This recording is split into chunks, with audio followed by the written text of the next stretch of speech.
Thank you. All right. Okay, so hopefully everyone can hear me. If not, well, I guess if you can't hear me, you can't say anything in the Discord channel, so. But hopefully everyone can see the slides all right. So hello and welcome. My name is Bryce Lelbach. I'm a principal engineer at NVIDIA, where I founded the CUDA Core Compute Libraries team, and I now lead the Vanguard programming group, which is responsible for programming language design and evolution. So my job is to make every major language a GPU language, from Fortran to C++ to Python to Rust to JavaScript. I'm involved in the leadership of many programming languages. I chaired the standard C++ library evolution group and the American Programming Languages Standards Committee. And so today we're going to explore the tools and best practices that you should use to write idiomatic and modern CUDA C++ code. But first, what is CUDA C++ and why would we want to use it? So first, we're going to talk about what GPUs are. So modern CPUs and GPUs are both general-purpose processors that can run almost any kind of code. They differ in what types of workloads they are optimized for. So CPUs are optimized for latency. They have more powerful cores and threads, but less of them. They have less latency to access memory and more memory to access at the cost of lower throughput. GPUs are optimized for bandwidth and parallelism. They can run hundreds of thousands of threads. Their memory latency is higher, but the memory throughput is much greater. So I often get asked, when should I move a workload to a GPU? And the answer is that you really need a sufficient size and class of workload to benefit from GPUs. If you're trying to sum up 1,000 ints or you're trying to sort 100 floats, you're probably not going to see a speed up from parallelizing that with a GPU. Your workload is defined by two things: how much compute you're doing per element, which we call the operational intensity, and how many elements you have. A good rule of thumb is that if you're doing ON compute, like you're applying a function to each element or you're summing them up, then you need gigabytes of data to see a really big win. If you're doing more than ON compute, sorting or matrix multiplication, then you can see speed ups with much smaller data sets. So how do we program a GPU in C++? With CUDA C++ and NVIDIA's accelerated libraries. So what exactly is CUDA C++? CUDA C++ is an extension of standard C++ for writing programs that simultaneously run on CPUs, which we call hosts, and GPUs, which we call devices. In host code, you just write regular C++.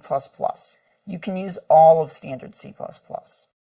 And in device code, most, but not all of standard C++ is supported today. For example, you can't throw exceptions yet. There are some restrictions about how host code and device code can interact. For example, a variable on the stack in device code can't be accessed by host code. You don't have to write your CUDA C++ programs from scratch, and in fact, it's not desirable to do so. There's a diverse collection of CUDA accelerated libraries that you can and should leverage. These libraries have been carefully designed and tuned to provide speed of light performance. So before you write any CUDA C++ code, you should first check if there's a library that will work for your use case. And if there is, you should try it out and benchmark it. And if it delivers the performance that you need, then use it. Don't reinvent the wheel. So now let's dive into our first CUDA C++ program. Imagine we have a bunch of cups of hot water at different temperatures that are recorded by a thermometer in each cup. We want to simulate how these cups will cool down. We'll do this by applying Newton's law of cooling for a number of time steps. In standard C++, we represent our set of cups with a stud vector of floats. Next, we define our per cup cooling operator with a C++ lambda. Then, for each time step, we apply the operator to all of the cups using one of the standard C++ algorithms, stud transform. When we compile this standard C++ code, our compiler lowers each function and operation to the appropriate instruction set for the target processor. But when we're writing a CUDA C++ program, there are two different target processors, the host and the device, and each has its own different instruction set. The CUDA C++ compiler, NVCC, will compile CUDA C++ code for different targets. But how does NVCC know what targets a particular function should be compiled for? That's what execution space annotations are for. If you don't provide an execution space annotation, the function will only be compiled for host code, meaning the CPU. You can also explicitly request this with the host annotation. If a function has only the device annotation, then it will be compiled only for device code, meaning the GPU, and you won't be able to call it from host code. If a function has both the host and the device annotation, then it can be used on both the CPU and the GPU. So now our operator can run on our GPU, but we still need to actually invoke it there.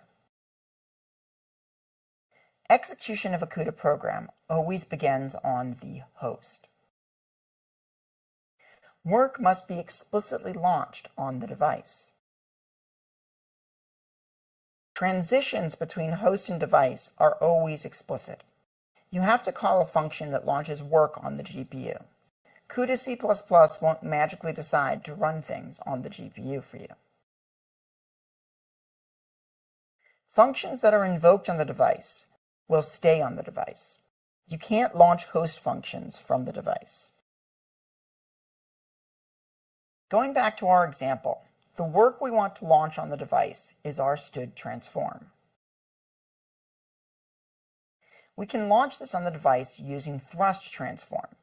It does the same thing as stud transform, but in parallel and on the device. It takes one additional parameter, an execution policy, which describes the user's requirements for how the algorithm can be parallelized. In this case, we're asking for the algorithm to be launched in parallel on a CUDA device. We also need to make sure the data is accessible on the device, which we can do by switching from stud vector to thrust universal vector. Thrust is the C++ parallel algorithms library. Its execution policy algorithms that we just saw were adopted by standard C++ in 2017. Thrust has implementations of those standard parallel algorithms, and also a collection of extensions and additions to the standard algorithms. Thrust also has heterogeneous containers that behave like stud vector, but store their contents in different kinds of memory that are accessible to different kinds of processors. Stud vector's contents might only be accessible in host code. When you construct or assign to a stud vector, that operation is done in serial, which can be quite slow if you're dealing with large amounts of data, as we often do when using GPUs. Thrust universal vector's contents are always accessible in both host and device code. Operations on thrust vectors, like construction and assignment, are executed in parallel on the device. Thrust has a collection of iterators that can be used in conjunction with Thrust's algorithms to compose more complex computational patterns. Standard C++ and Thrust algorithms typically iterate over sequences of objects, for example, the elements of a container. However, in numerical and scientific computing, we often want to iterate through indices instead of objects. We can do this with Thrust counting iterators. A counting iterator is constructed from an integer and represents the range of all integers from that integer onwards. When dereferenced, it returns that integer. When incremented, it increments the integer.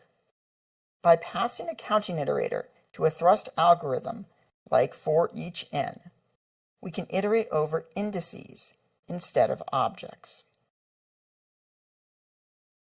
Thrust also has a constant iterator, which will repeat the given number forever.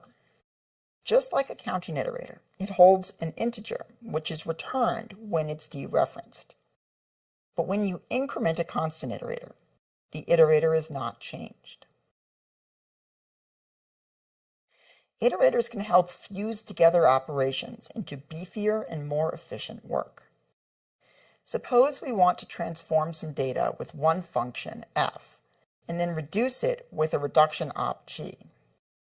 There's two problems with this approach as shown. By default, the Thrust algorithms are fork-joined synchronous, so each invocation launches its work on the device and then blocks on the host until that work completes. In our example, this leads to an unnecessary latency bubble, which can degrade performance. We wait on the host for the transform to finish before we can start on the reduce, even though there's nothing that we need to do on the host with the result of the transform. Additionally, we've had to allocate ON temporary storage for the transformation, which will waste precious device memory and cause expensive and unnecessary loads and stores from device to global memory. One way to address this problem is to fuse the operations together into a single parallel invocation, which can be done with a transform iterator. A transform iterator takes some other underlying iterator and a function, and when you iterate a transform iterator, you get the result of applying the function to the values from the underlying iterator. And this is completely lazy.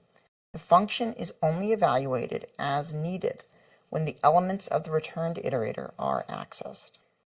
For example, here, f is not evaluated until the elements of temp are accessed in the reduction. Sometimes we need to combine multiple inputs into a single iterator to pass to an algorithm. This can be done with a zip iterator, which takes any number of other iterators and produces tuples that are a combination of the values from the underlying iterators at the corresponding position. Suppose we make a zip iterator from x and y here. When you dereference this iterator the first time, you'll get a two-element tuple, x of 0 and y of 0. If we increment it and dereference again, then we'll get x of 1 and y of 1.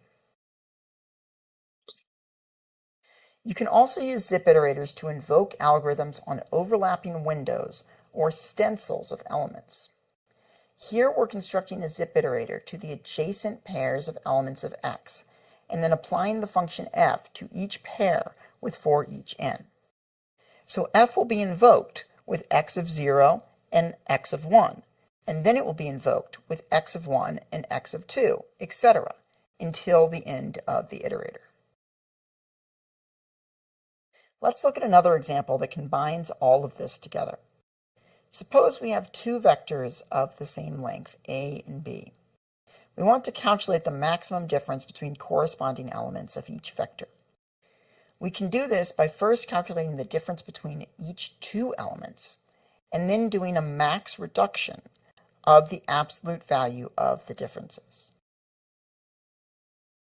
We start off with our two universal vectors, a and b. Then we calculate the differences between each two elements of A and B, storing it in a temporary vector that we've allocated. And finally, we do a reduction of the differences, with maximum as the reduction operator. We can improve this by replacing the transform with a zip iterator and a transform iterator. The zip iterator produces two element tuples of each corresponding element of A and B. And the transform iterator takes that zip iterator and applies a lambda function to it, which unpacks the tuple and computes the difference between the two values. This pattern of transforming and then reducing is quite common and very powerful. So Thrust has a single algorithm called transform reduce that does the fusion with the transform iterator for you. It's equivalent to the code on the slide before. This is known as map reduce in some domains. We used two new facilities in this example, CUDA stood tuple instead of stood tuple, and CUDA maximum instead of stood max. These are facilities from libcu++, CUDA C++'s foundational and standard library. CUDA C++ uses your host platform's C++ compiler and C++ standard library for host code, so GCC, Clang, MSVC, etc. The facilities in the stood namespace come from the host C++ standard library and are host only. libcu++ provides a subset of the C++ standard library in the CUDA stood namespace. These facilities can be used in and across host and device code. libcu++ also has many extensions to the C++ standard library, as well as modern C++ APIs for the CUDA runtime and device-side facilities.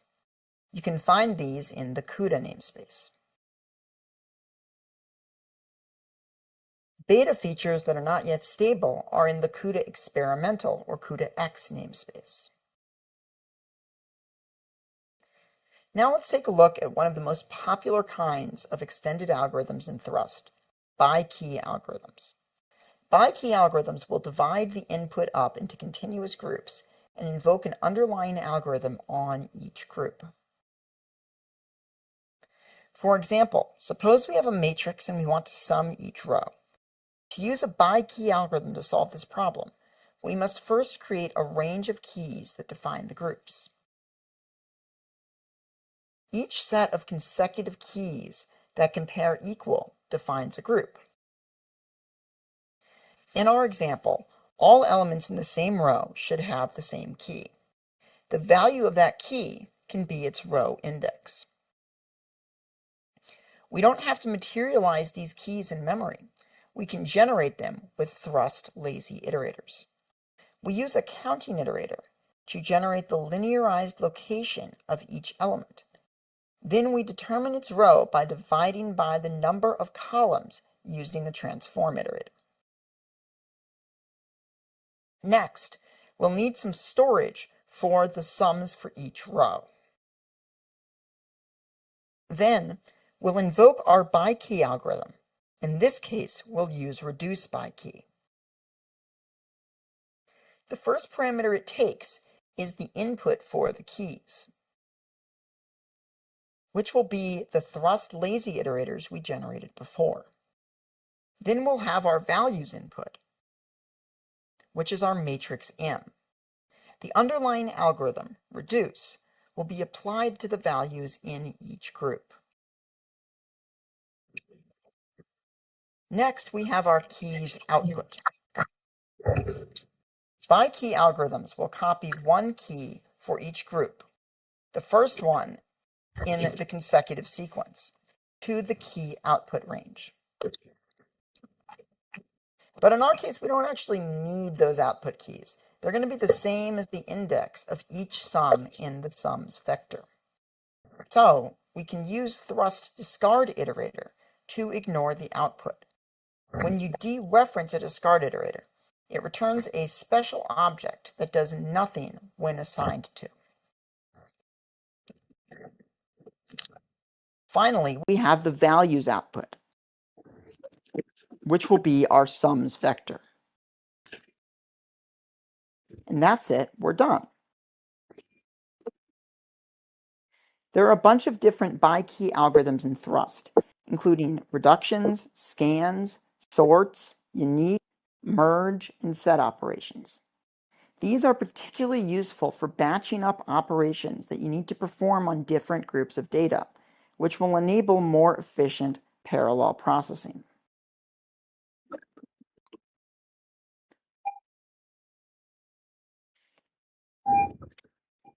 So now let's move on to another example working with multidimensional data.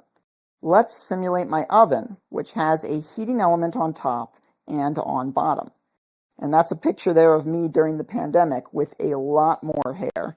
And the apron was a gift from an intern. It says, I usually cook C++ standard, but today I'm doing cakes. So we're going to simulate my oven on a 2D grid by solving the heat equation numerically with a 5-point stencil. Our solver function will take a thrust execution policy, the dimensions of the grid, and two universal vectors, U, which represents the current state, and V, where the next state will be written. We'll use a thrust for each in over a counting iterator to implement our stencil. The for each in lambda will need to capture the grid.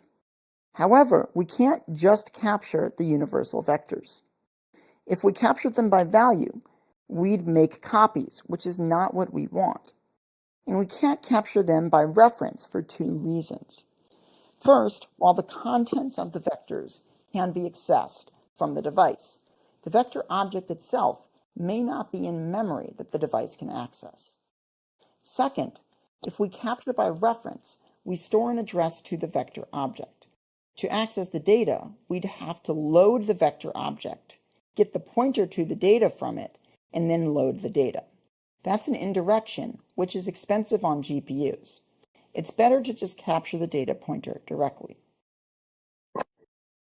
So instead, we obtain pointers to the vectors and capture those. The first thing we do in the body of the lambda is reconstruct the multidimensional indices from the linear index. Next, we need to check if we're in the interior of the grid, in which case we need to apply the stencil.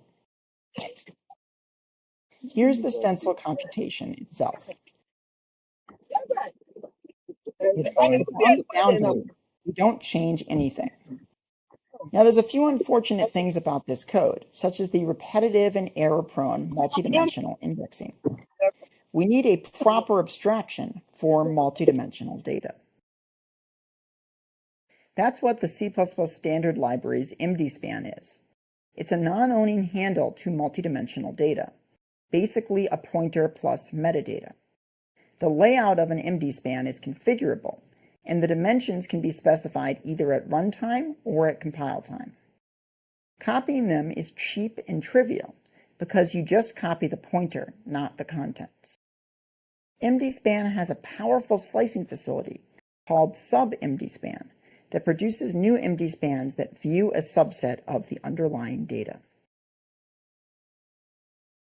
Let's rewrite our heat equation solver to use MDSpans. Instead of taking universal vectors and obtaining pointers to them that we can capture, we just take MDSpans, which can be captured by value and copied to the device. We replace all that manual indexing with calls to MDSpan's index operator with the multidimensional coordinates. Now let's write a function to set up the initial state. It will take a policy and an MDSpan to initialize. We can break the grid down into three regions that we need to set. We'll use CppMDSpan, the MDSpan slicing operation, to obtain MDSpans to these three regions. CppMDSpan takes an MDSpan and one slice specifier for each dimension, which indicates which indices from that dimension should be selected. A slice specifier could be a single index, a range of indices, optionally with a stride, or the entire dimension, which is indicated by full extent. The first two regions we need are the row at the top of the grid and the row at the bottom of the grid.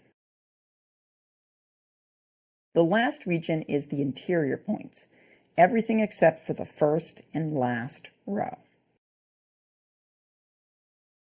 We'll set the top and bottom row to a high temperature. And we'll set the interior region to a lower temperature. Now, we'll write the time-stepping loop that repeatedly calls the solver. We'll output the state of the system periodically during the loop. After every compute steps in evaluations, we'll do one output. In total, we'll do write steps times compute steps iterations. We'll start by setting up our two universal vectors and constructing MD spans to them. Then we'll initialize U with the function that we just wrote. Next, every write step will save the current state by calling some save-to-file function on U. Then, for every compute step, we'll call our solver function with U as the input and V as the output. Then we'll set the new state from the solve as the input for the next solve by swapping U and V.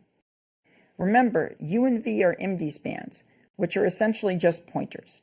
This swap just changes what U and V point to. It doesn't modify the data at all.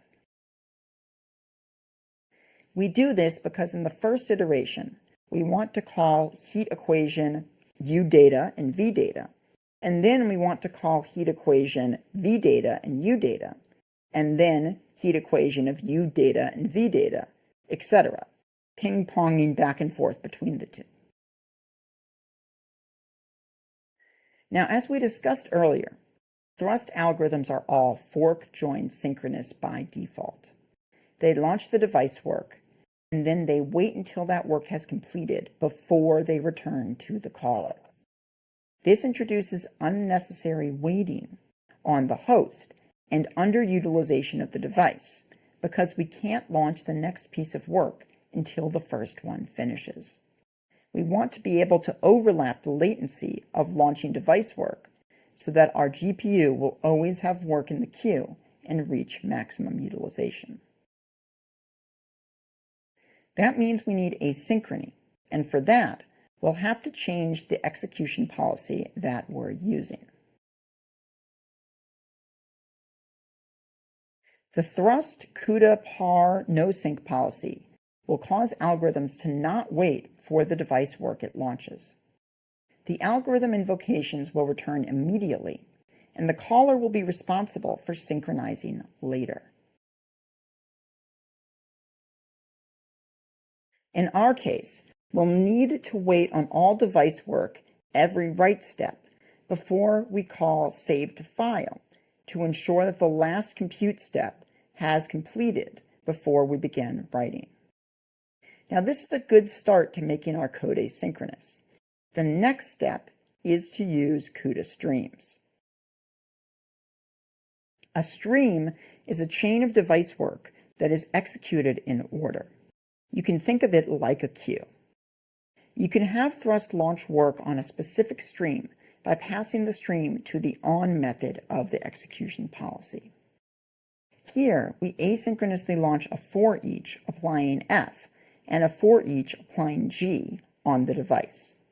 The F for each will complete execution before the G for each starts. A stream can record an event that host code can synchronize with, waiting for all work up until that event to complete. We can do this in code by simply calling sync on the stream object. In this case, it'll block until both for each is complete. If we instead sync before the call to the G for each, we'll only block on the F for each. You can record multiple streams that run concurrently on a single device, just as you can run multiple threads concurrently on a single host. Streams can wait upon other streams through events. You can explicitly record an event on one stream with the record event method, and you can have another stream wait for that event by calling the wait method on the stream and passing it an event. Note that the host will not block on the event when you call this form of wait. It will just tell the stream to block on the event. You can use streams to control what specific device your code runs on. By default, they're constructed on the first device, but you can explicitly construct them on any device on your system. Dependencies can be established between streams running on different devices. Let's revisit our heat equation example and add streams.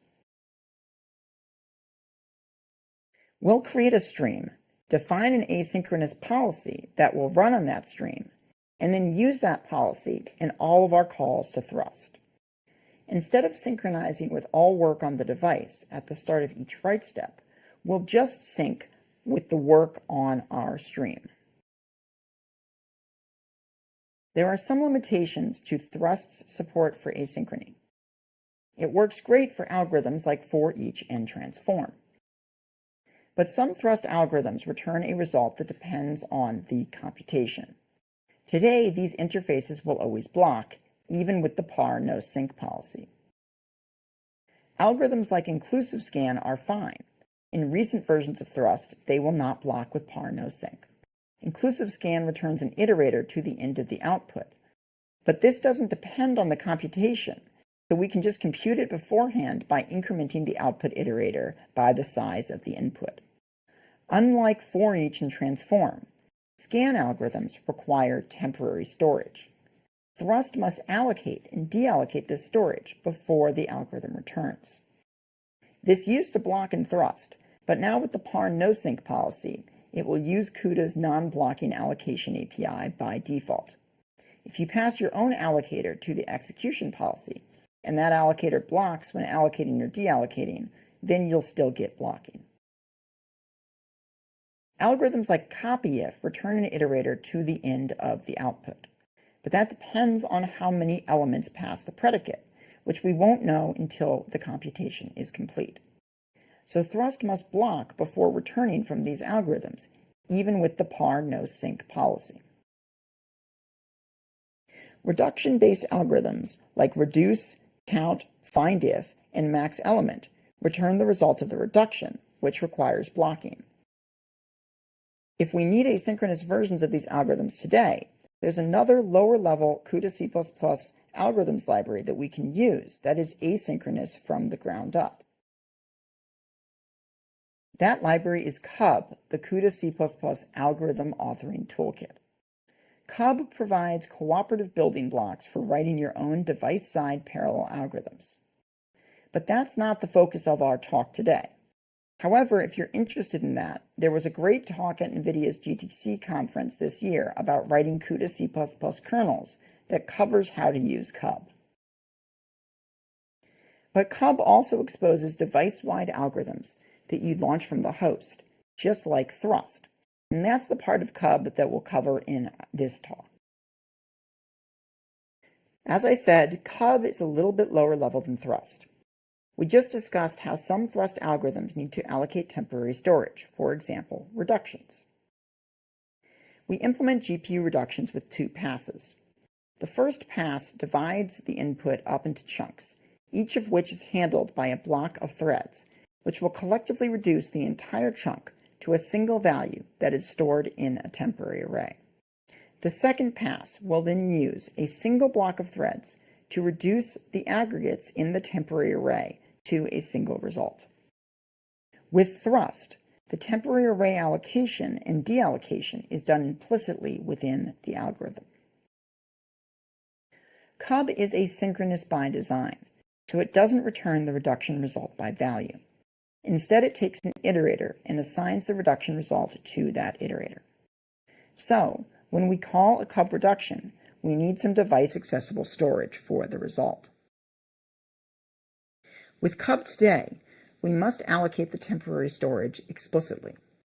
But first, we have to determine how much temporary storage we'll need. And this is not trivial to figure out, because it will depend on the algorithm, data types, operators, and device architecture. Since you need the same information that you'd invoke the algorithm with to compute the temporary storage size, we use the same interface to do both. The first two parameters to a CUB algorithm are a pointer to temporary storage and a reference to the temporary storage size. If the pointer to temporary storage is null, then the algorithm will not be invoked, but instead the temporary storage size will be computed and assigned to the integral reference that you passed in.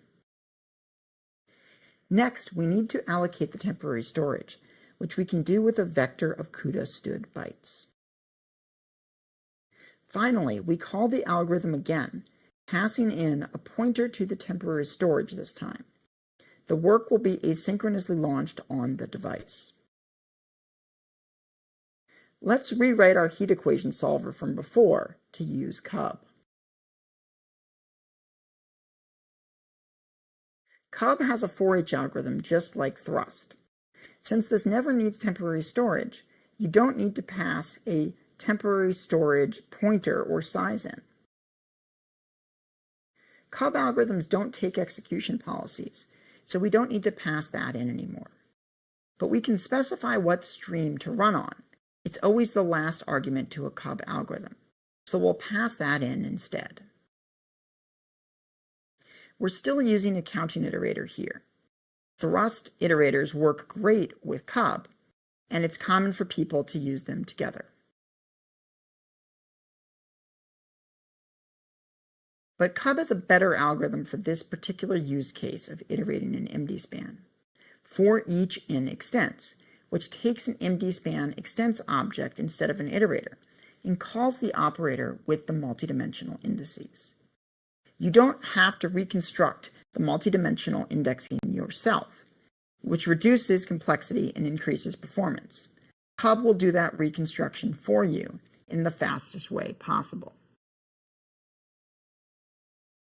Now, throughout this talk, we've been using thrust universal vectors for device-accessible storage.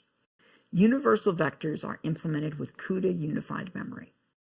Let's go under the hood and see how it works. A universal vector is accessible from both host code and device code, but the host and device have different physical memory on some systems. So where do the contents actually reside? Thrust universal vectors contents will start on the device because that's where they are initialized. If we then access an element of the vector from the host, the CUDA platform may have to migrate the data from the device to the host. The mechanisms for this transfer vary between platforms. On systems with an NVIDIA CPU and GPU, there may not be a migration at all. Migrations won't move the entire vector, just a part of it. It won't be at the granularity of a single element, though. Chunks will be migrated at a time. If there is a migration, then we end up with 2 copies of that element and any other elements that were speculatively migrated. There's a copy in host memory and a stale copy in device memory. If we access a different part of the vector later, it will trigger another migration. If we later access the first element from device code, then we'll have to migrate the element back.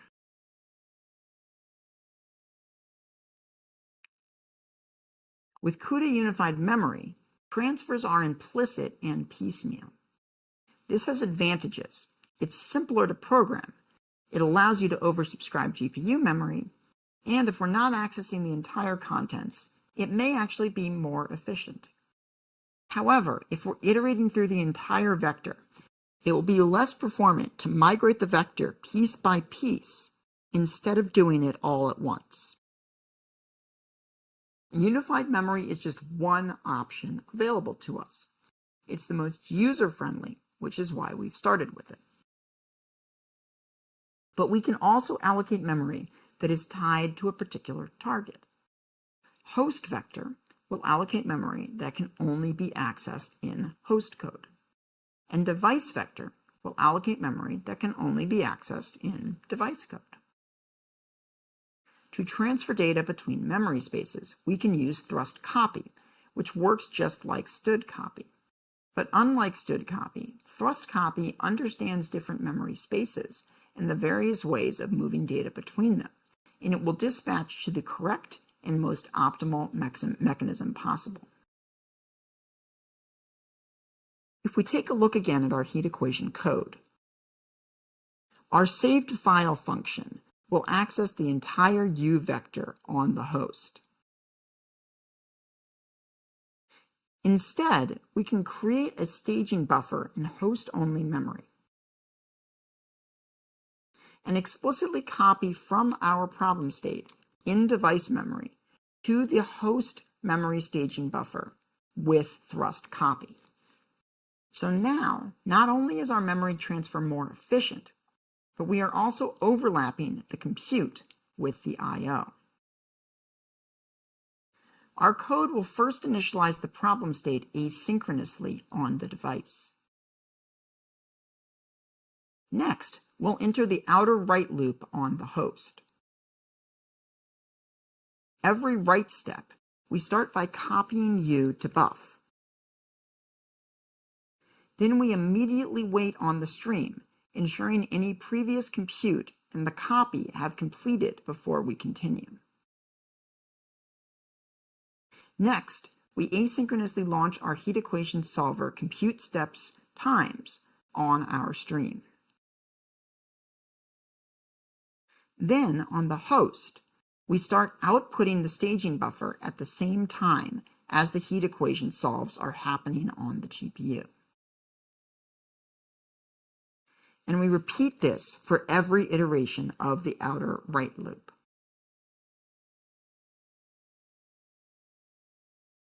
We've only talked about a few of the many CUDA accelerated libraries today, but there's many more to explore, including math, machine learning, data science, simulation, physics, I/O, networking, and device-side programming. And if you want to learn more about what's available,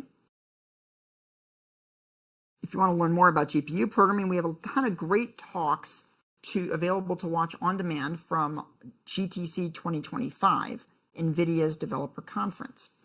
We've also released a new open source CUDA curriculum with tutorials, notebooks, and other learning materials, which you can find on our Accelerated Computing Hub on GitHub. And we've also got a lot of great courses in NVIDIA's Deep Learning Institute on CUDA and parallel programming. And as a thank you for listening to me today, you'll be able to access our course catalog for free for the next 6 months using this QR code. I probably will have to update the QR code and I'll drop it in the Discord chat because I think this one may be out of date. But I'll also drop in a code for credits to be able to run our courses on NVIDIA's Brev Developer Cloud. If you're interested in parallel programming, algorithm design, and programming language development, my buddy Connor and I have a podcast, ADSP, Algorithms Plus Data Structures Equals Programs, available on all streaming platforms. And there are the QR codes for the various resources I just mentioned. As I said, I'll have to probably give you guys a new QR code for the DLI courses. And that's it. So thank you all for your attention and for inviting me to come speak here. I'm very excited to see the Africa programming community start to organize in ways like this. So it's really awesome that y'all have this regular meetup happening. And I look forward to, future things like conferences or events like that. It's very exciting. I was just telling some of the organizers at the start that I read somewhere the other day that Africa is the fastest growing software engineering community. So it's very exciting to see that start happening. And I got a bit of time if we have some questions.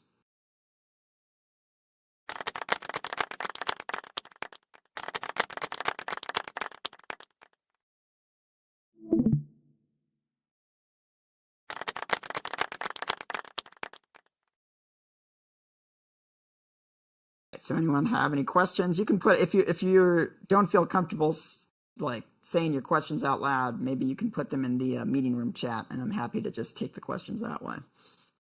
And they don't have to just necessarily be questions about CUDA. If you have questions about, AI things, standard C++ stuff, career things, working at NVIDIA, stuff like that, I'm happy to answer whatever sort of questions people might have.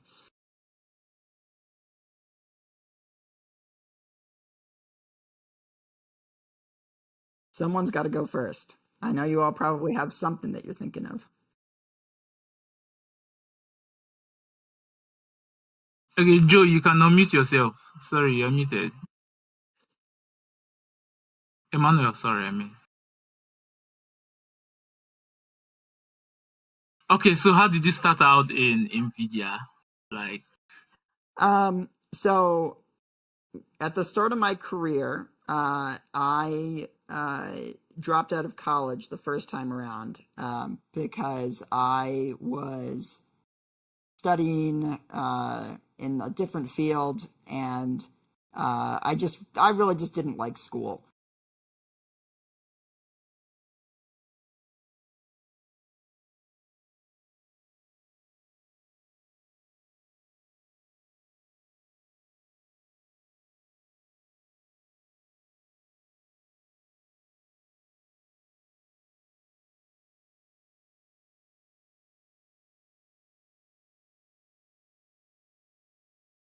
Got distracted from building this game and just got interested in library development. And I stumbled upon the Boost community, and I started contributing to Boost. And I also started this project to compile the Linux kernel with LLVM. And that all just sort of seemed more important than school. So I dropped out of college. Technically, they kicked me out of college because I just stopped going to classes. And I strongly advise against dropping out of college. People sometimes ask me about whether you should drop out of college or not. And it worked out for me, but one of the reasons that it worked out for me to drop out of college is because I'm a white male American.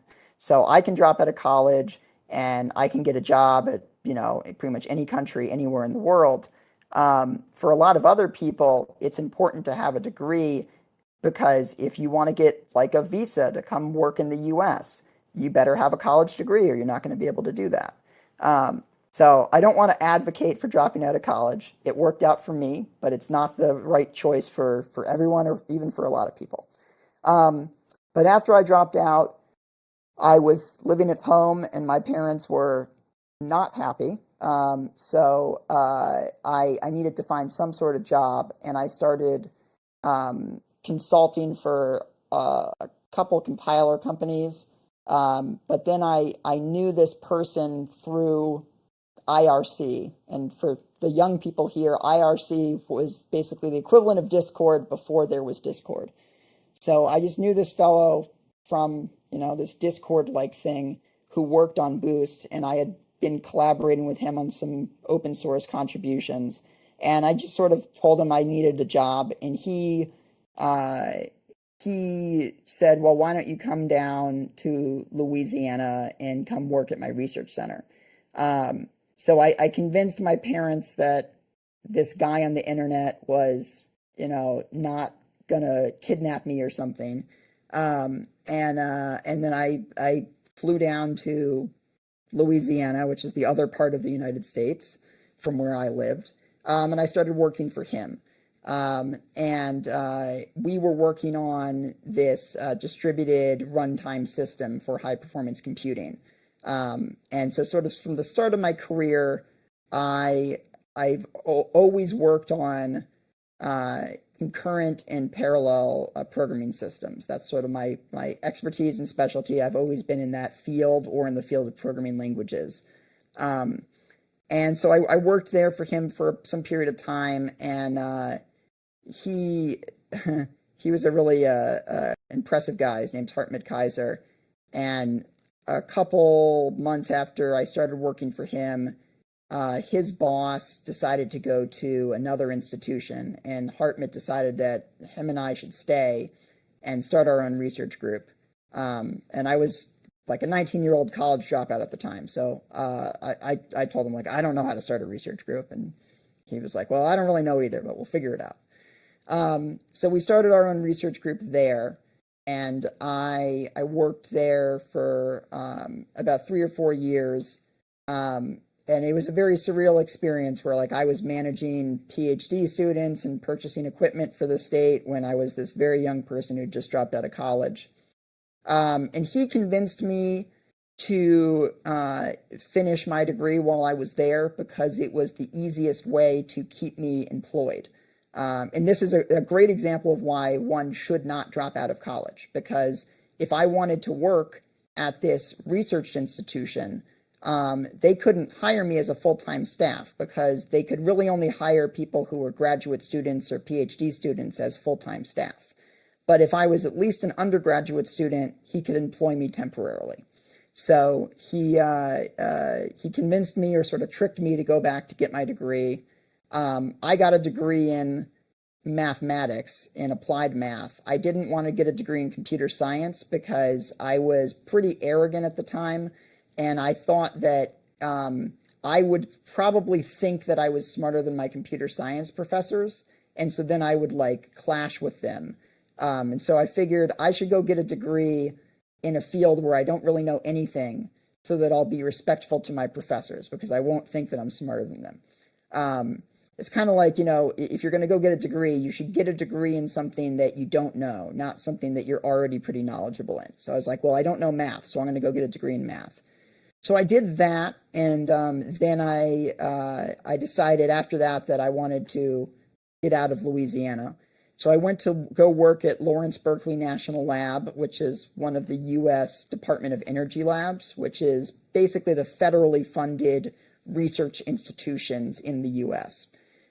So both of my first two jobs were at research institutions. So when I was at LSU, I was working for the university, and thus I was working for the state government. So we would work on these HPC systems in a place like Louisiana, which is on the Gulf of Mexico. Hurricanes are a big concern. So one of the reasons why LSU really cared about high-performance computing was hurricane simulation and weather modeling and weather prediction. I also worked a lot with astrophysics research at that time. When I went to Berkeley Lab, I continued working on weather codes. And when I was at Berkeley, I specifically worked on like writing very highly optimized code for next generation processors. So I was working in a group there that their research area was studying future like processor technology. And I was there for 2 or 3 years. And then I just sort of decided that I became disillusioned with working for the government. And I decided I wanted to go into private sector. And at the time, this was 2017, people didn't really know about NVIDIA. This was before NVIDIA was very well-known or popular. But I had been on the C++ committee for 2 years. And there were only 3 people from NVIDIA on the C++ committee. They were one of the smaller delegations on the C++ committee, but those 3 people were like a lot smarter and a lot more effective than a lot of the other big tech companies that had like 10 or 20 people attending. And so I was very impressed with these people. And they were all parallel programming people. And I was a parallel programming person, and NVIDIA seemed like the only company that was really doing interesting work in the field of parallel programming. At the time, they were the only one building a chip really designed from the ground up for parallel programming. So my mentor, Olivier, at NVIDIA, I started asking him about coming to work at NVIDIA. There's this, I'm Jewish, and in the Jewish religion, there's this thing where if somebody wants to convert to be Jewish, the rabbi, which is like our priest, the rabbi is supposed to tell them no the first 2 times to make sure that they really are sure that they want to convert, that they have to come 3 times and ask and be told no the first 2 times. And so when I wanted to join NVIDIA, I asked Olivier 3 times, and the first time he's like, I don't know, I don't know whether there'd be a team where you'd be happy with, and there's a lot of corporate politics. I'm not sure that you'd enjoy it. And then the second time he's like, well, maybe there's this one place. And then the third time he's like, all right, let me have you come in. I came in not so much for an interview, but just to talk to this one VP who ended up becoming my boss. And I was very impressed by him because he was very deeply technical, and he sort of drew out his vision for why C++ was important to the company and what I could bring to the company. And so I decided I was going to go join NVIDIA. I started there, and when I started, we didn't have a C++ core library team. We had some C++ core libraries, Thrust and Cub, at the time, which were NVIDIA's first open source projects, but nobody was maintaining them. So they basically gave me the libraries, and they're like, all right, nobody's worked on these in 2 years. There's no product manager, sort of, you own them now, go figure it out. And that was, I sort of took it from there. I just sort of pretended that we had a team. I just started telling people like, oh, well, we're the core compute libraries team, even though it was just one person. And then eventually they were like, well, okay, well, we probably need to hire more people for this team that clearly exists and is not something that Bryce just made up, even though I kind of just made it up. And then I worked in that team for about 4 years, and then I moved to my current role where I'm a principal engineer or a principal architect.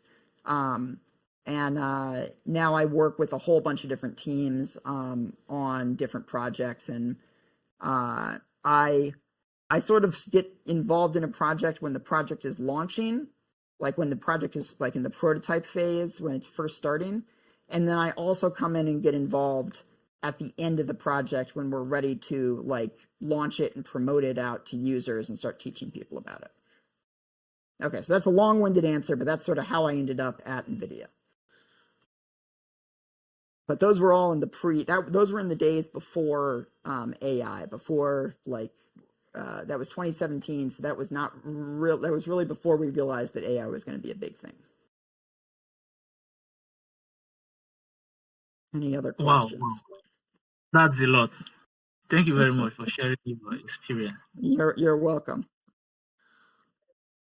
Yeah. Hello. There's a question in the chat from Polly. Thank you for your rant. Okay, yeah, I see the question there.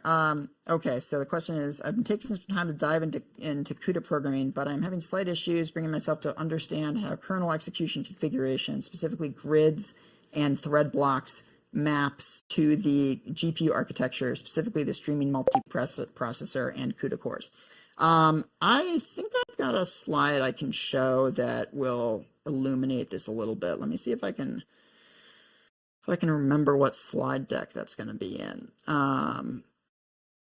Yeah, I think I know. Maybe it's here.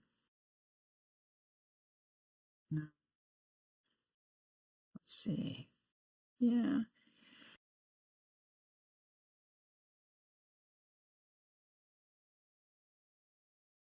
Okay, let me find the applicable slide here, and then we can talk about it a little.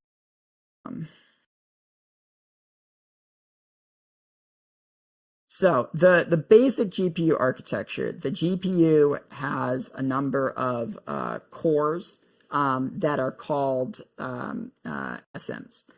So you should think of SMs as being like analogous to a single core on a CPU.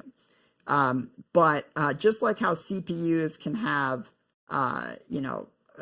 multiple threads, you can have multiple threads running on each CPU core. You can have multiple pieces of work running at the same time on a GPU SM. And GPU SMs are specifically designed to have multiple things running at the same time. And this is one of the ways in which we achieve the high bandwidths. So the idea is on a CPU, let's say that you've got, your program on a CPU, it's executing instructions, and the CPU gets to an instruction where it's like, load this data from memory. And if that piece of data, if it's not in the caches, if it's actually in memory, or it could even be like on disk, maybe it's been paged out to disk. Well, that could take a long time. It could take a long time for that load of data to happen. And what happens while is the CPU just going to wait for that data to load? Well, in some cases, yes. If the thing that you're loading, if it's a cache miss, if it has to go all the way to main memory or to disk, the CPU may just have to wait. CPUs can sometimes cheat in that they will go and speculatively execute while they're waiting for the data to load. On GPUs, what we do is instead of just having one stream of instructions or one stream of work, we try to have every execution resource be oversubscribed. So at every cycle, we might go and issue an instruction from a different conceptual thread. So instead of like just waiting for that load to happen, you might go and do an add or a multiply that some other piece of work is waiting for. And the way that we expose this up to the programmer is not with threads in the like traditional CPU sense, but it's with this hierarchical thread model. And I'll show you some slides on that. All right, okay. 1 sec, let me share my screen. This is a Python slide deck, but you'll get the basic idea. All right. So, in like this example here, like you've got like some GPU code that's like doing like a copy, where like each thread is doing a copy. And those threads on a GPU, they're grouped together into this hierarchical model. The lowest level of this hierarchy is a warp of threads. All of the threads in a warp execute the same instruction together at the same time. Some of the threads may be inactive during the execution of a particular instruction, but they aren't doing something else. They're still executing with the warp. So warps have a fixed size that's dictated by the hardware architecture, and that's been 32 threads on NVIDIA hardware since the start of CUDA. So the threads within a warp can communicate with a variety of fast synchronization primitives. But the key detail about these groups of threads is that the warps, they execute the same instruction together at the same time. So whereas CPUs, you have like a single thread. You can think of CPUs as having warps where the warp size is 1. On the GPUs, we group the threads together. And that means that when we go and issue a load, or when we go and do an addition or something, that we're issuing a much wider operation. It's somewhat analogous to vector operations on a CPU, but it's a different programming model because on a CPU, when you issue a vector operation, you still have a single thread of control. On the GPU, every one of these lanes of these individual elements has its own thread of control. Then those warps are grouped together into thread blocks. So all of the warps in a block run at the same time. And when we say that they run at the same time, what we actually mean is that all of the warps within a thread block are executing on the same core, the same streaming multiprocessor. But each warp may be executing different code. So those GPU SMs, the streaming multiprocessors, you can think of each one as like it has 16 slots for 16 different thread blocks. And each one of those thread blocks might have, a bunch of different warps within them. And that SM processor can switch between all of those different thread blocks to decide what to execute next. And then we call the set of blocks executing a kernel a thread grid. And blocks and grids can either be 1, 2, or 3-dimensional. And there is another layer of the hierarchy above this that's called clusters, but that's sort of a newer feature, which is less important to understand. Oh, sorry. I think when I said 16, I think I just said that the SM can have 16 thread blocks executing at the same time. I think that's the number of warps maximum that we can have at the same time. But hopefully that illuminates a little bit there. When you're writing CUDA code, you often have to decide how many warps to have per thread block. And that question, or answering that question, is sometimes non-trivial because there's a trade-off there. If you have more threads per thread block, then you can have fewer thread blocks per SM, which means that there is less oversubscription. There's less work to hide. Additionally, if you have more threads per thread block, then you have fewer registers available per thread.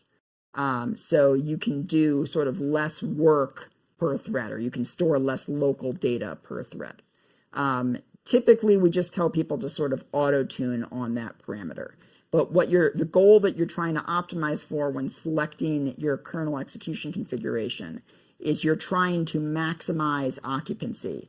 And what that simply means is you're trying to pick a configuration such that the GPU is never idle, so that you're making the most efficient usage of your resources. And that means trading off between how many things you're buffering versus how much extra storage you have for each one of those things.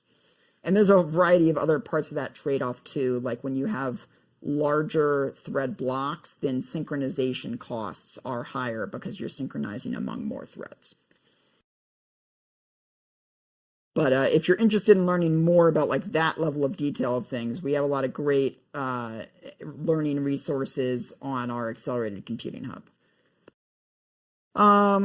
There's a question there about, despite dropping out of college, how was I able to develop the foundational skills that qualified me to work? Well, so even before I dropped out of college, I was already involved in open source and sort of teaching myself through just contributing to, in this case, it was Boost back in the day. And then I just immediately got a job where I was working on this research project. And I just sort of learned through mentorship, really. My early career was me going from between a series of different mentors. So my first mentor was Hartmut Kaiser, this fellow who hired me at LSU, and he taught me a lot sort of in this apprenticeship.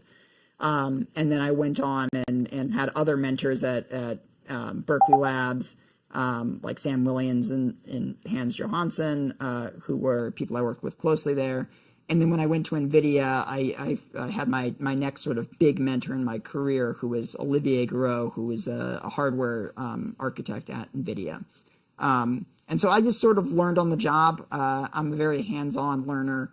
I don't I've never really read a programming book. That doesn't really work that well for me. And in fact, I don't even, if somebody sends me a long email, I prefer to just chat with them over a phone call or Zoom or something. because like I find it hard to just like sit down and focus on reading something. I would rather be like trying something out or experimenting. But I think everybody has different learning styles, so what works for me doesn't necessarily work for other people. But I think if you're not in school, then you got to find either some open source work that you can contribute to, or you got to just find a job, and like those are the best ways to build up experience. But it's a lot harder to get into open source these days than it was 10 years, or I guess, I don't know, 15 years ago when I got started.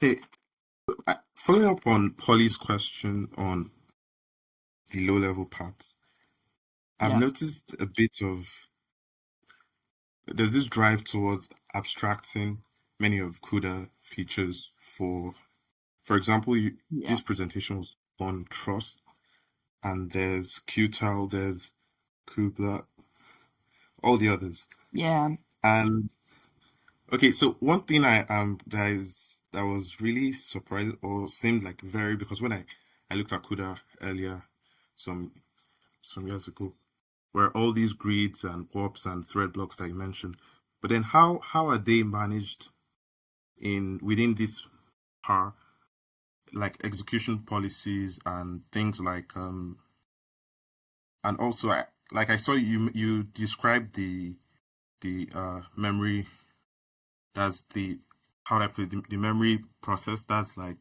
using all those staging buffers, because I know for something like in Vulkan we use sometimes memory mapped memory and then CPU mapped memory, and then sometimes use a staging buffer for bigger workloads so I can efficiently cover. But then for things that manage how to efficiently schedule work on threads, warps, grids, things like that, how does Thrust and Qtile and all these new abstraction layers provide better performance than just going raw CUDA? Especially if you're like trying to go to data center level, maybe work. So would you choose? So we let me see. I have another slide on that. Let me see if I can find it. Yeah, here.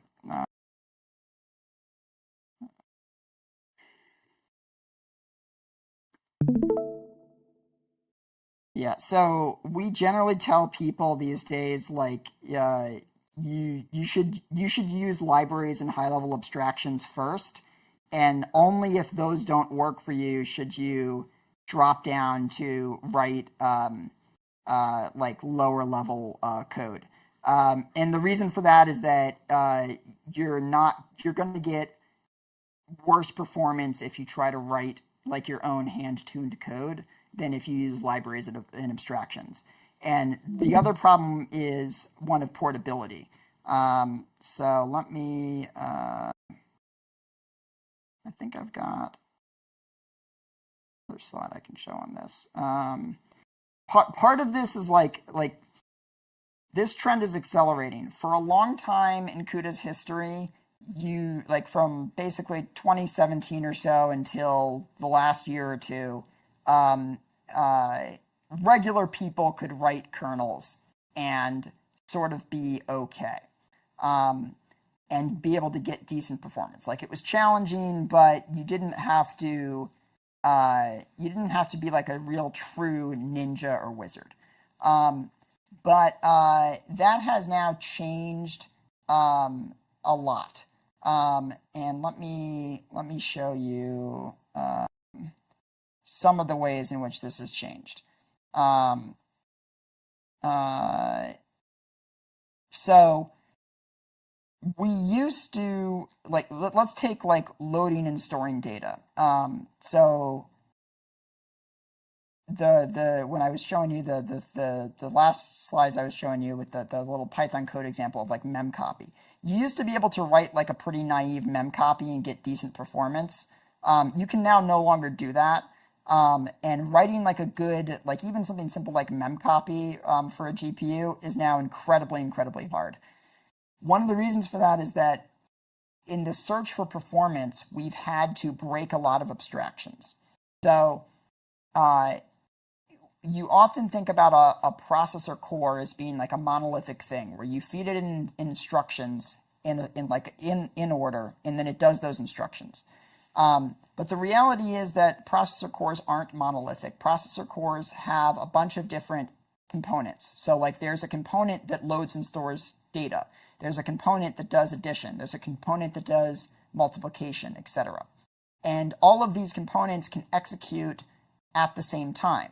And what's happened in recent generations of GPUs is that you can now explicitly program all of those individual components.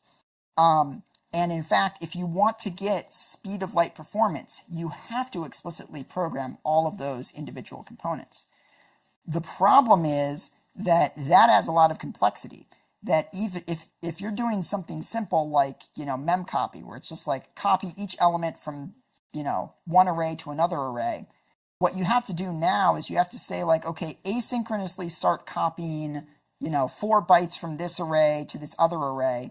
And then you have to like pipeline those asynchronous copies. So you have to have like, let's say 8 different asynchronous copies in flight at a time. And then like you have to check on like which copies have completed, and then like you have to launch more of the copies. And if you're also doing like, say, matrix multiplication, well, the matrix multiplication instruction is also asynchronous. So now you have to do this orchestration where it's like you're asynchronously loading data in, and then like you have to asynchronously dispatch these matrix multiplication or other operations. And this requires you to have all this pipelining, and then you have to do this thing called warp specialization, where you have to have some of the threads in your kernel that are just doing data loading, and then some other group of threads that are going to manage the matrix multiplications, and then some other group of threads that are going to handle all the other math. And the other thing that's become a problem, so this adds a lot of complexity, but also, let me share this screen here. Let's see the full thing.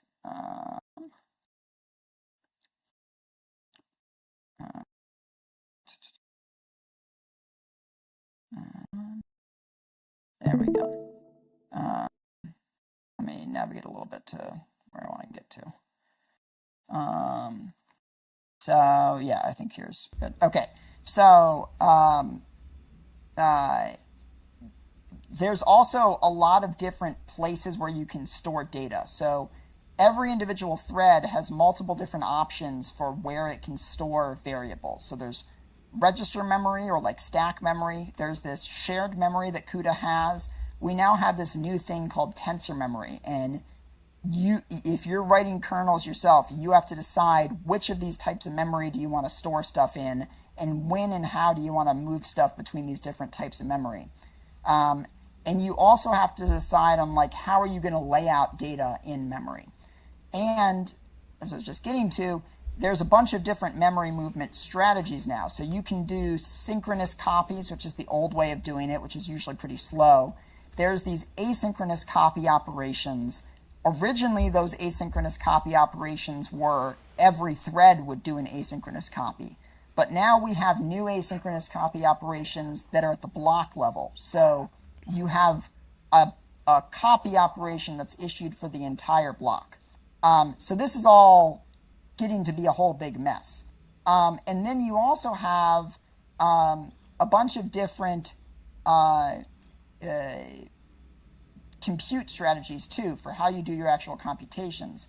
And one problem that's started to happen in recent years, let's go to this one, is that every different architecture of the NVIDIA GPU has slightly different hardware for accelerating these things. So GPUs now have these tensor cores to accelerate operations like matrix multiplications and convolutions. And in every GPU generation since they were released, the structure of the tensor cores has changed. So the formats, the precisions, the widths, mapping to threads have been different across all the different architectures.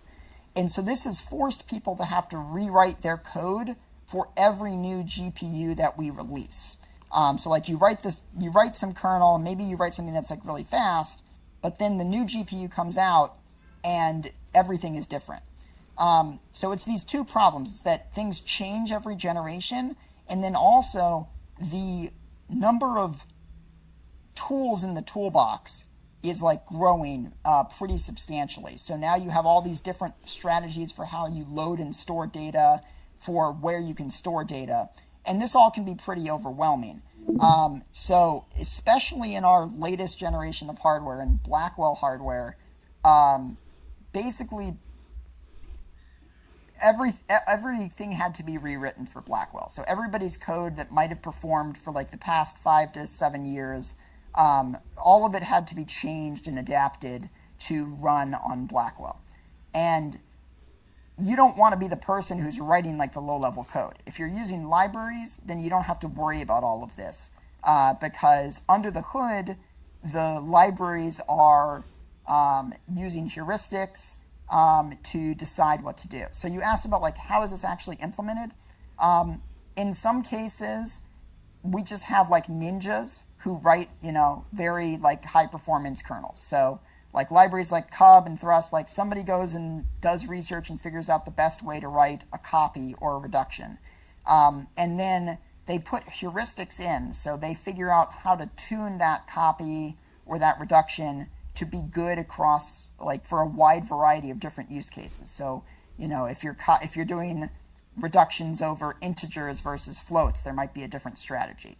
And so the libraries have logic for dispatching to the best strategy given what your parameters are, like what data types you're using, what sizes you're using, and also given what hardware platform you're running on. And so it has a matrix of what are all the different options, and it'll dispatch based on that.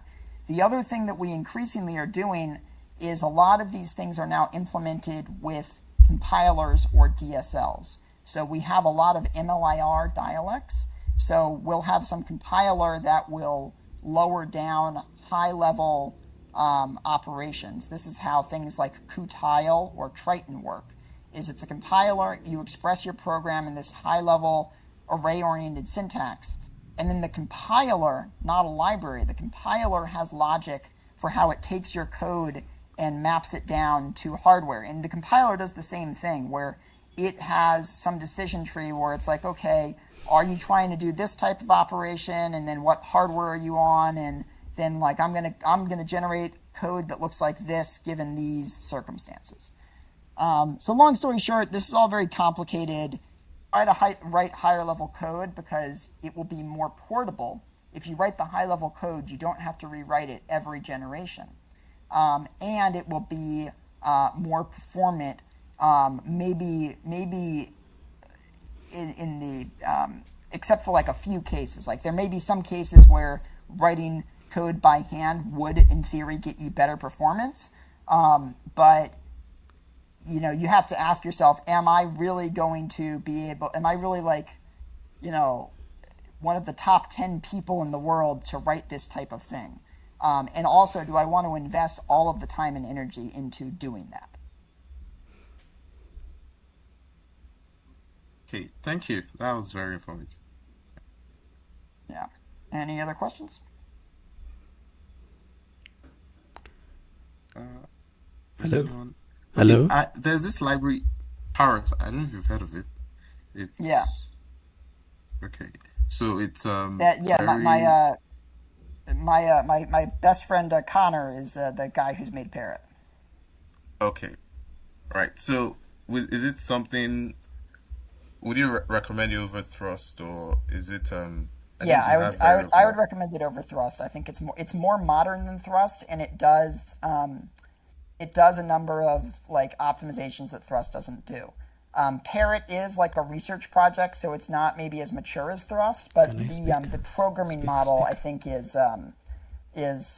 better. All wanted Connor to ever come talk. I'm sure he would love to come talk about Parrot and show off all the cool array programming stuff that he's got in Parrot. Great. Thanks. Cool.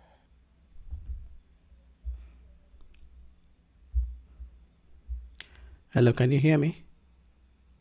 And what sort of projects did you say you were working on where you were doing GPU stuff?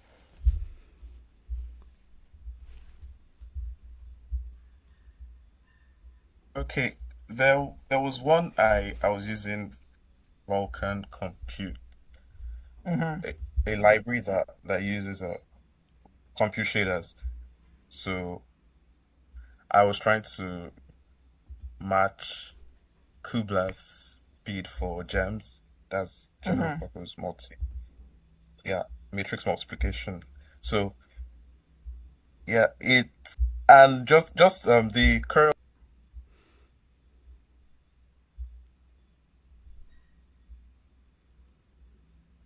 or CUDA kernel. I would have to do a lot of grid thread blocks and warp math to make it efficient. And You could also there try was a something problem. like yeah. Go sorry. Go ahead. Okay, okay, and there was also the issue of trying to meet. I'm trying to just this was just a like a fun project. Trying to meet up with Kublas was really hard because uh one I think for Vulkan it's you have to manage like all these things, all these complexities you mentioned. Vulkan is basically just abstracting everything Right. for every GPU. So you're trying to manage that, and it's not going to be efficient. You have to be using like very those as you said, you couldn't really do those async copy. You could just do the Right. regular device and host staging copies and everything. So yeah, I couldn't match the speed ever, but so it was so that those were like some kinds of projects that required things like that.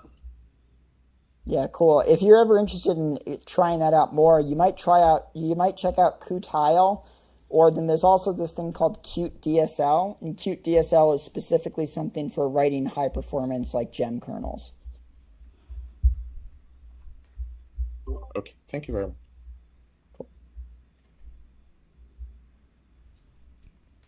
Hello, can you hear me? Hey, yep, Okay, great. My mic hasn't been working for a while, uh, so I just wanted to comment and say that I don't usually listen to your podcast, but I actually happened to catch the episode with Sean Parent.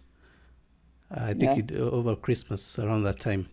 yeah, So it's quite interesting that your story and his seem to align. I felt like I was literally listening to his story about how he doesn't yeah, have a high school diploma and he somehow found himself to, like through work and what have you.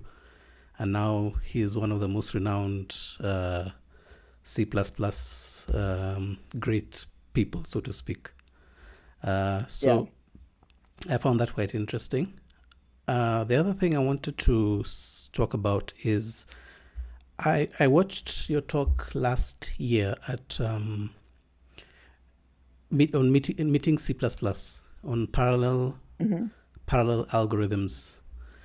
So I just wanted to comment that I found that talk quite interesting, and I was actually joking with some of my colleagues here some time back that it took me almost half a year. I was actually finally getting the whole picture in November, and Yeah, the main thing about it is, like expressing the complexity of algorithms isn't that simple. And in fact, I really now, after having watched the talk quite a number of times, I I caught a few like subtle nuances, like how much work has gone into those slides. So it was actually quite curious. Like, are these slides, your presentations, are they something that you do yourself, or is it something that there's a team that's dedicated to, going over every detail, making sure everything lines up and that kind of thing? uh, no, I do them all myself. There's a small handful of things that I like. I think it's important to understand what you are a world expert at and what you are not a world expert at. I'm definitely not like a world expert at writing code. Like I'm happy to delegate writing code. I'm happy to delegate like a lot of things. But like making slides, I can't trust anyone else to make my slides. Um, there's very few people who I think can make slides at the same level of detail that like I want to make slides at. So like slides are something where like I'll always make my own slides, and that's a very labor intensive process. I've been making slide decks for long enough now that it's gotten like easier because one, I have a bunch of tools. There's a PowerPoint plugin that I use called Shortcut Tools that gives me a number of key bindings that make it a little bit easier. I always work in PowerPoint because I think it's the best tool for this. But also I just have a lot of slide decks now. So if I need to build a new slide deck, I usually have, like, I can pull some stuff from previous material, or at the very least I'll have an idea of like, oh, well, I did something similar to this that I can draw upon. But yeah, it takes a long time to make my slides. I also, since like 2020, I script all of my slides because that like gives me more consistent delivery. So they're not maybe 100% scripted. I think this one's pretty much 100% scripted. But like I know exactly what I'm going to say. I can usually do it without slide notes if I needed to, but I just find it gives me a more consistent experience. But yeah, I mean, I just put a lot of time into the slides, and making the slides is something that I have not yet found AI to be very good at helping me with. I have a couple times tried to have AI generate some of the diagrams, like the little diagrams that I have in this talk for the visual representations of the different parts of thrust. Here, I'll see if I can go find it.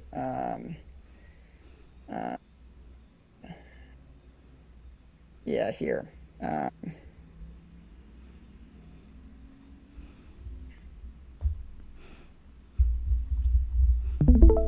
This. Like these the little things here next to each one of the different types of algorithms. I had AI generate those graphics. And like it took a long time to get them to even do this, and they're not particularly good. Like I sort of had an idea. I had ideas for what I wanted them to look like.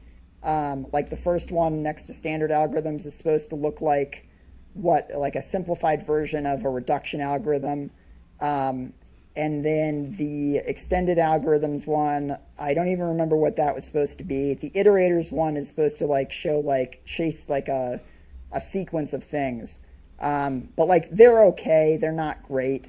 I found it hard I've tried a bunch of different models, and I found it hard to get it to generate diagrams and like this sort of graphics that in a way that I'd like.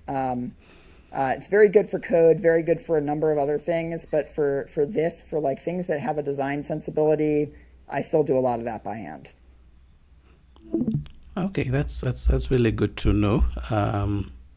We've been trying to experiment a few different presentation styles as we're building up. So I did try. There's a point I tried, like live coding, and I found it's pre-presentation. I mean, like the way you've done it with PowerPoint, it's a lot easier. Trying to think of things on the fly can be a bit tricky. So I mean, I'm glad to know that. To know how you've done it, so I can kind of like look into PowerPoint and the like. I do. I have been doing a lot more like educational content recently, and for a lot of that, we use Jupyter notebooks, even for C++ stuff. And Jupyter notebooks are these like interactive documents where you can have cells, and then you can execute these cells. They're very popular with Python. They don't natively support C++ like they do Python, but we use them for a lot of our training material, and I really like that. So sometimes if I want to do something that's like kind of like live coding, I'll do the Jupyter notebooks or something like that. It's good that you mentioned the Jupyter notebooks. It's actually something I wanted to touch on. Last year, after the talk that you gave, there was a link to kind of like select a particular, like one course out of like a number of offerings from NVIDIA. So I just wanted to comment and say that I selected with that opportunity, I selected the C++ parallel algorithms in C++.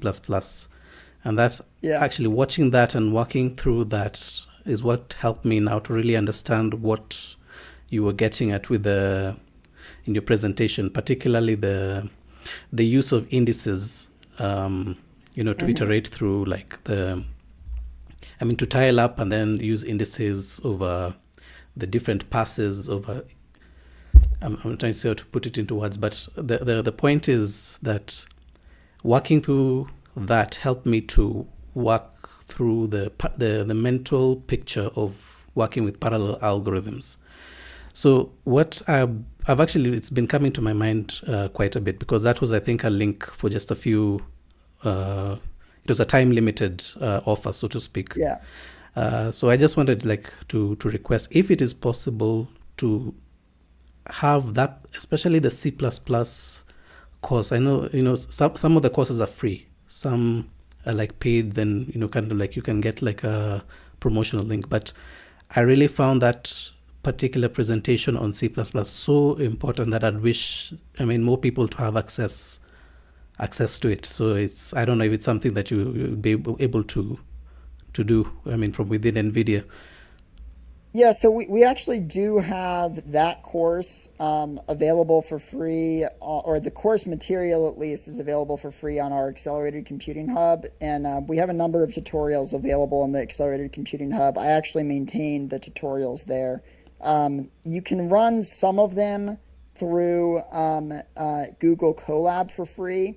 And then others you can run on NVIDIA's Developer Cloud, Brev. But you do need credits for that. I can give you guys some credits. I can give you a link that you can go to get some credits for those courses. But they're also just Docker containers. So there's something that you can run. You can run locally if you wanted to run them locally. There's some scripts in there, and somewhere there's probably instructions in the docs on how to run them locally. If not, I probably should put them in. But yeah, that course in particular is now completely open source. And the CUDA C++ course is also open source, and our various Python training materials are also open source. Okay, that's really great to hear. Thank you very much for that.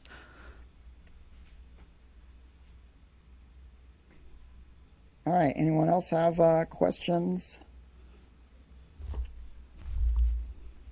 Yeah, it's not necessarily a question, but just after every meetup like this, we have a GitHub repo where we push our resources, like our slides and maybe other things too.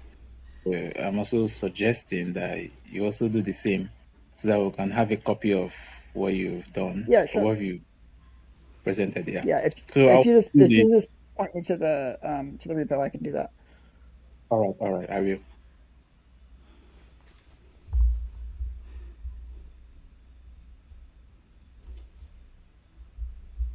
I'm just making a note to do that. Okay, cool. All right, anyone else have questions?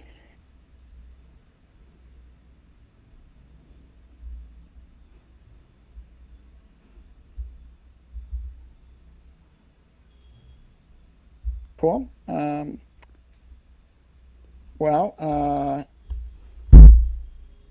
I think we can call it then. Thank you so much for all your questions and all your thoughts, and I'll go get that the coupon code for the cloud resources, and I'll drop it in the Discord chat. It'll probably take me a day, or it'll probably won't be until Monday until they approve it. No worries. So thank you very much, everyone, for coming. Thank you very much, Bryce, for your presentation. We really appreciate you taking the time to join us and to help us to grow and learn. And thank you even for exposing us to something, or rather things maybe that we may not have thought about. I know I haven't looked into CUDA that much, but now I'm intrigued. This your talk has now intrigued me to take a look at, getting like a GPU and getting started with moving from parallel just on a regular, the regular CPU, and now expanding to GPUs. So I just wanted to say thank you very much for the presentation, and also for the resources that you've put out. It's even as a company, what is free and available out there can be very useful. Sometimes you may not maybe say like the company, but there are resources put out by very hardworking people within companies like Microsoft and Nvidia that I usually point people to, like if you can't afford like books, or say for whatever reason you've not been able to go to university and you need to teach yourself, some of these resources are like a very precious, so to speak, to those who are trying to teach themselves. And also thank you for sharing your story, especially I know many people have different backgrounds and different life stories, and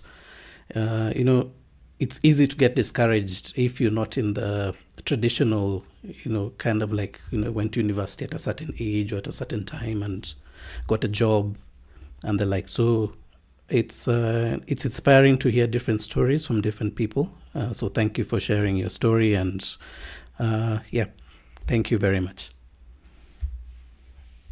Thanks. Yeah, it's my pleasure to be here. And let me, if you ever wanted to have Connor talk about Parrot, let me know. I'm sure he would love to come do that. All right. Anyways, thank you once again. Yeah. Thank you once again. I never knew you were going to be able to make it. I just gave it a try, sent you the email, and here we are. I'm grateful. Thank you very much. So maybe we'll invite you sometime, maybe by this time next year. I don't know. Yeah, but sure. Let's see how it goes. Yeah. Yeah, just let me know. I'm always available. All right. Okay. Good chat with y'all.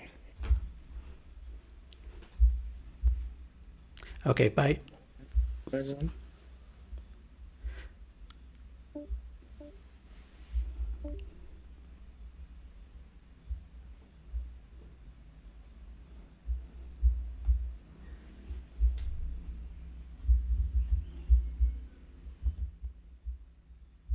All right, Mr. Matthew.